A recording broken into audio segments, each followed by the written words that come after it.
londo dadi sak judu wong Jawa dadi separo. Iki wis dilakoni kabeh.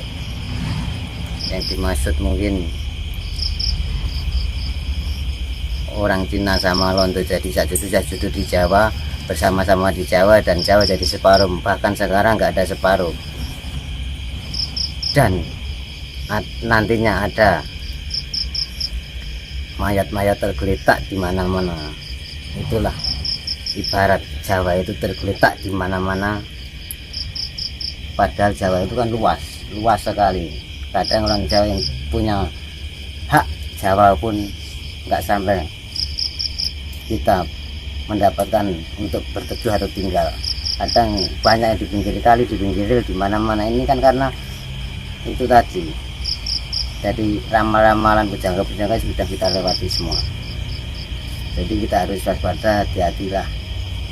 Kita hadapi ini tidak boleh dengan apapun, tidak bisa saling menyalahkan siapapun.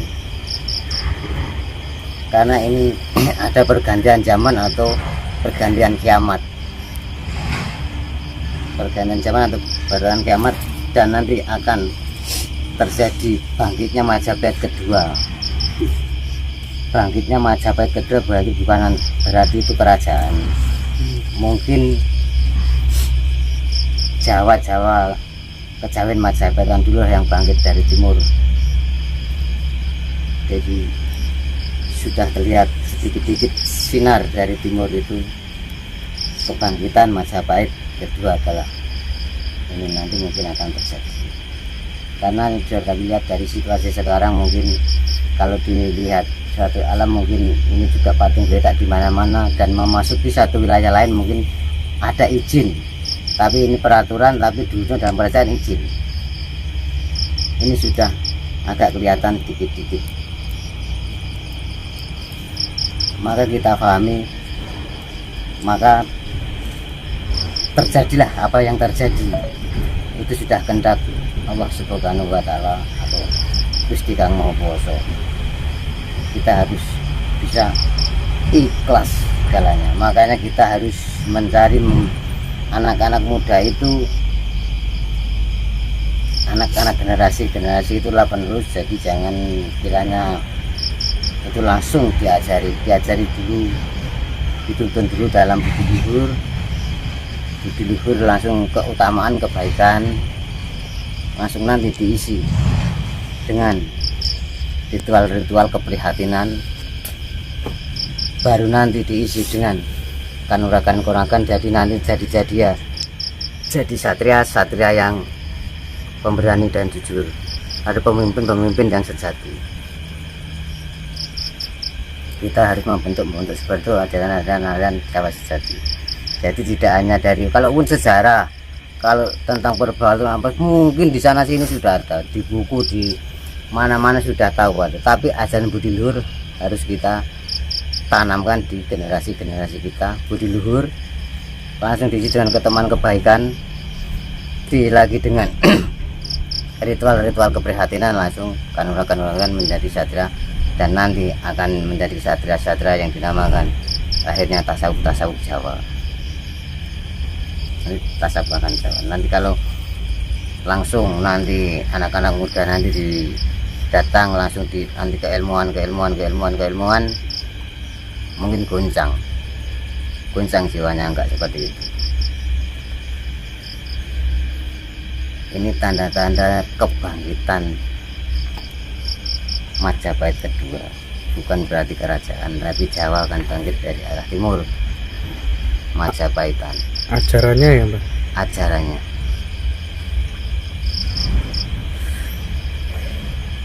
Ini harus hati-hati waspada, karena ini virus, ini yang dinamakan virus yang dihadapi sekarang ini. Mungkin uapan apa tidak mengerti ya, tapi hanyalah ini sudah alam, maka yang terjadilah, itulah semua sudah kehendaknya. Kita tak boleh bersaingan atau kita saling ejek, enggak usah. orang Jawa diejek apapun diam aja, karena orang Jawa itu sejatinya sudah diam dari dulu diam.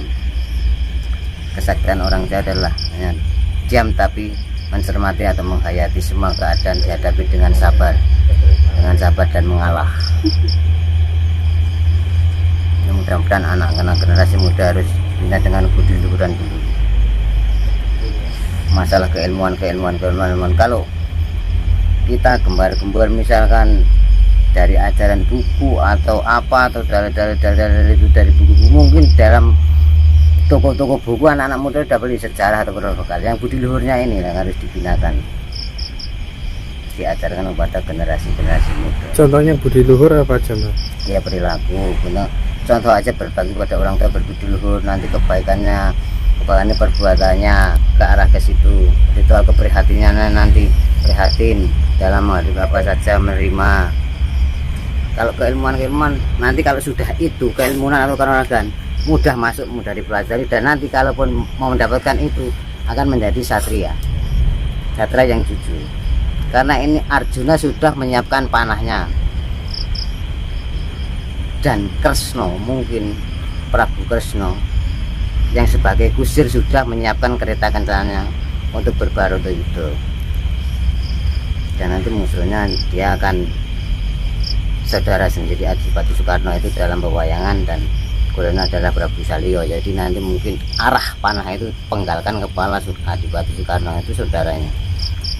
Ini udah waktunya Baratayuda, Pak. Ya, ini sudah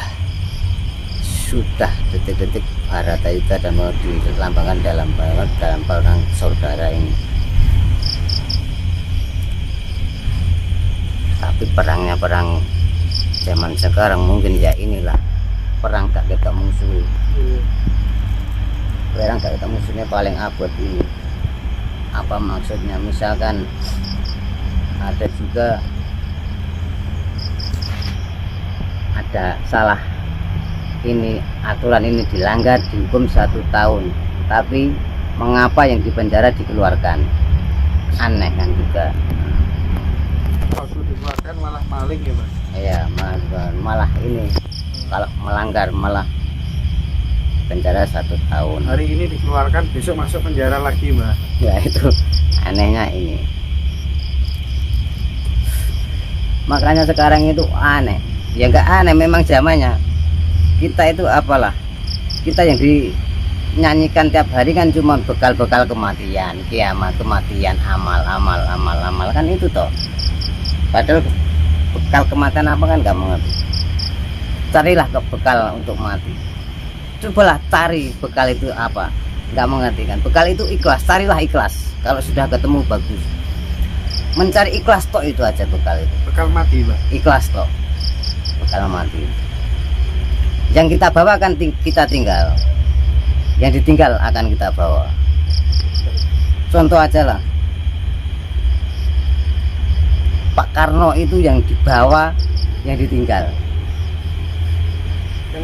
Yang ditinggal, yang dibawa sebenarnya kan jasad warga dan namanya sudah mati. Tapi namanya sudah ditinggal, yang dibawa malah ditinggal. Sampai sekarang seperti hidup itu. Ya kalau dibilang bisa nabi Pak Karno itu. Iya. Kalau nabi Islam kan Nabi Muhammad terbatas 25 itu terakhir. Ya. Ada 124.000 nabi. Nah itu nabi Islam, itu Nabi Muhammad. Kalau kita nabinya ya keyakinan sendiri, nabi itu teladan panutan. Makanya kalau ada orang beragama misalkan mengkafirkan beragama, itu justru yang kafir itu.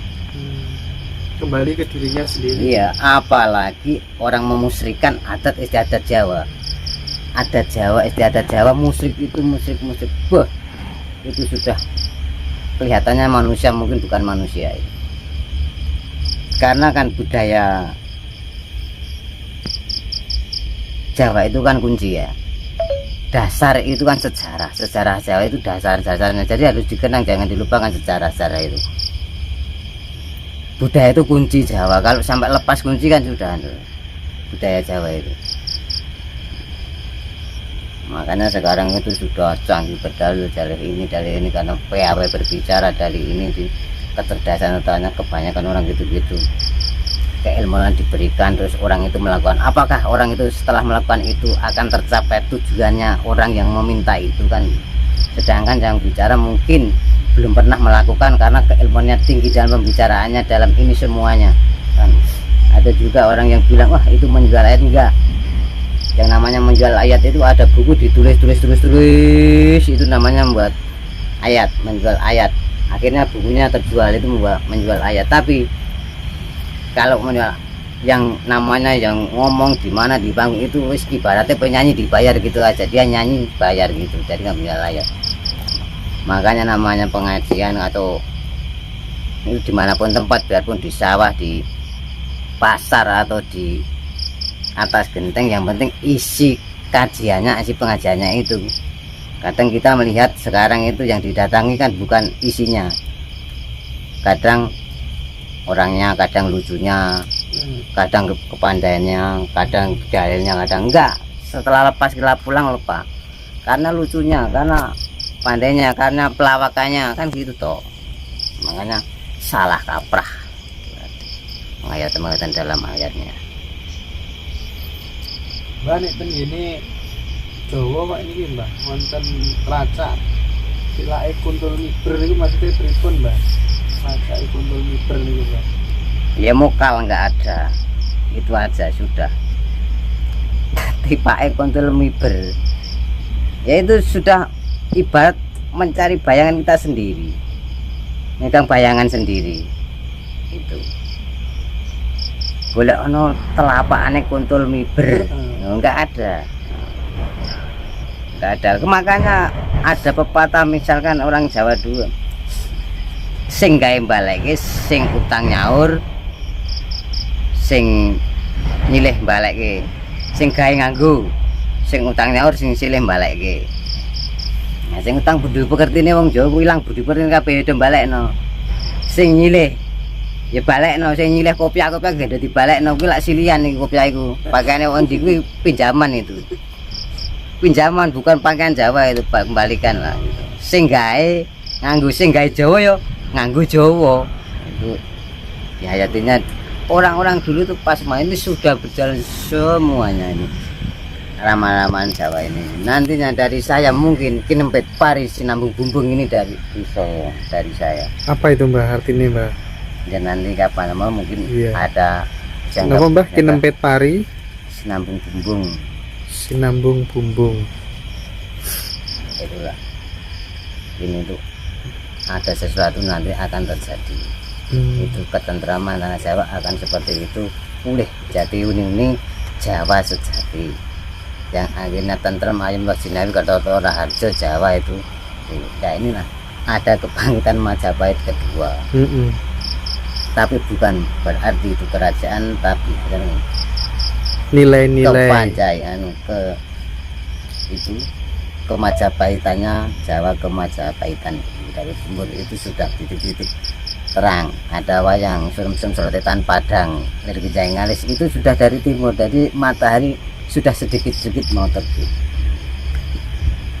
Mungkin itu sudah orang iya arahnya sudah betul, ini benar-benar. Dan nanti akan terbukanya kodok ketutupan batok ini tadi akan terbuka, dan kodok nyempeli langit ini nanti terbuka. Sekarang pun makanya belum ada yang berani buka atau bisa nggak berani. Sebenarnya tahu, tapi mungkin nggak berani, belum bisa. Pepatah-pepatah Jawa jaga dulu itu ya itulah keprihatinannya, lagunya, semuanya itu. Makanya setiap membuat apapun akan terjadi.